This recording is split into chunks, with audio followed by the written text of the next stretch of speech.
This is your #1 station, your official station. So what's up with Beans in Philly, man? Like what's poppin' out here? I mean, Philly off the hook right now. I mean, we like the murder capital of the fucking world. That shit ain't cool. I'm still here, but a lot of people be looking at that shit like it's crazy. But it's sad because, like, I mean, like when you get being around something all the time, like you start getting immune to it. You get used to it.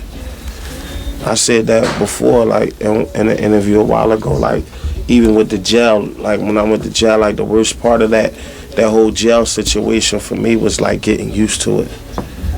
Like when you get used to it, like you lose your fight. You know what I mean? When it's like it's whatever. Like that's the worst part. But I mean, Philly's still Philly, man.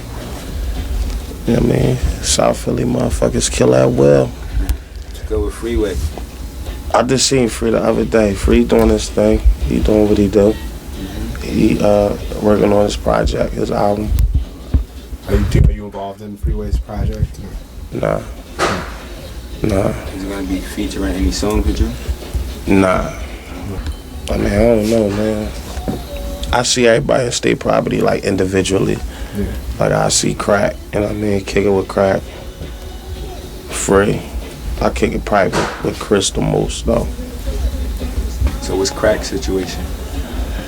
I don't know what's the shit. You know what I mean? He still signed with ROC-A-FELLA, but I don't really know what's the situation. Like skateboard shit, I always was up on that. Man, I had a chance with that skateboard shit to be the first dude probably in the rap music that really like broke that shit off like in hip hop, but the situation just got fucked up. It was like about 6 years ago. Yeah, like 2001. Like 2001, 2002. There's a kid from Philly, Stevie Williams. Sick with it. And like, he ain't really like blow like far as he did right now at the time, but I knew he was gonna be that nigga with the skateboard shit, you know what I'm saying?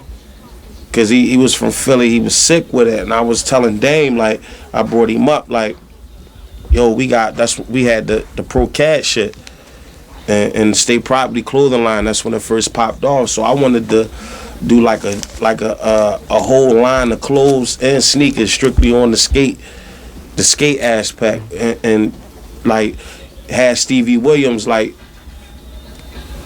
the spokesperson for like the dude to really pop it off. Like I wanted to get him his own sneak, his own type of gear, you know what I mean? Bring him in, let him help with the designs of them. We're just gonna call it skate property. And you know what I mean? I was doing the Procaz in the clothing line with Dame at the time, and he ain't see the vision. He ain't see it. And I'll leave it up to Stevie because I just inquired some information about that situation, like maybe about a year ago when I came home, and me and Stevie got back up with each other, and we did a little photo shoot. We still want to make it happen though. Like now that we got back reacquainted, because I had a little time off since that situation with the law, whatever, legal issues. And he enlightened me on the situation that happened, what made him like step off from it. And I was like, oh, I didn't even know about it, man. I was like, damn, it's crazy. But yeah, we was gonna do this whole skate property thing, man. Now there's like everybody up on it, you know what I mean, with the skateboard hip hop thing, and it's like, I mean, we can still pull it off though. I mean, mentally, I feel as though I'm sharp, and like far as, you know what I mean, I don't have that same attitude like I did. Like I used to have a fucking attitude, like, you know what I mean, with everything, like just on some shit, like just like whatever, like I don't give a fuck, I get it, you know what I mean, however way it come, like I'ma get it. Like shit get fucked, man, I just brush it off. And it's like when I think about that shit now, there's like a lot of shit that I let go by just on leaving shit in other people's hands to do it, like putting my full, like, I wouldn't say trust, putting my heart into to situations, like I never do that again. You know what I mean? I never, like I was a soldier for a lot of shit, and I woke up. I can't be a soldier, man, for nothing, like no more. Like even in life, a lot of people say, yeah, I mean they a soldier or whatever, but I mean I came into the knowledge that soldiers is expendable, man. You know what I'm saying? Cause even with the whole thing, when you figure like war, all them dudes over that go to war or whatever in Iraq, they're expendable, man. They put them out on the front line, and the real people who going to war is the dudes that's sitting back in the offices. They the really ones that's going to. Y'all just the foot soldiers, you know what I mean? They like the pawns of the chess game. So I can't never be considered a soldier ever again in life. Like, don't even call me that. Don't even Mac. He a soldier. No, I ain't no soldier. Soldiers is expendable, man. So I learned that, like, you know what I mean? I can't be no soldier for nothing. I could just try to elevate my game, and as far as a businessman, take control of my own business. You know what I mean? And just beat it on hands on with things instead of leaving it in other people's hands. I went to LA about a couple months ago, and I was talking to this agent about seeing if I can get me a agent or whatever for the acting, and we just was talking on I mean, off the record, whatever. And he was like, he was following my career, you know what I mean? And he was like, he wanted to reach out to me like a while ago, because he was like just seeing, you know what I mean, some of the stuff that I was doing, because he was in the music business too at the time, and he was like, there's a lot of stuff that I had got accomplished in such a short period of time at that particular time in my music career, like far as just having 2 albums out, I mean, acquired, you know what I mean, the clothing line and like the movie situation under my belt, the what he thought was the label that I was supposed to have, far as state property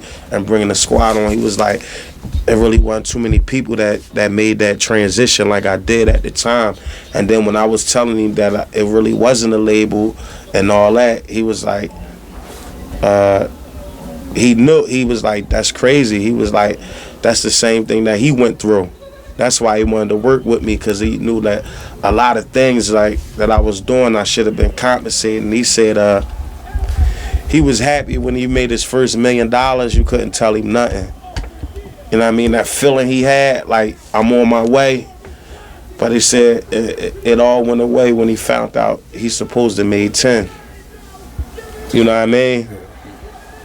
So it's like that too. You be like, he almost lost the whole love for what he was doing when he found out he was supposed to make 10 million. But he ain't look at it as no paying his dues or none of that, because that's the same thing with me. I'm like, damn. I sit back and think of all the things that I supposed to have under my belt, far as, I mean, being in this industry, and supposed to be way much more. I mean, I ain't complaining. You know what I mean? I ain't complaining. I'm cool. I'm good.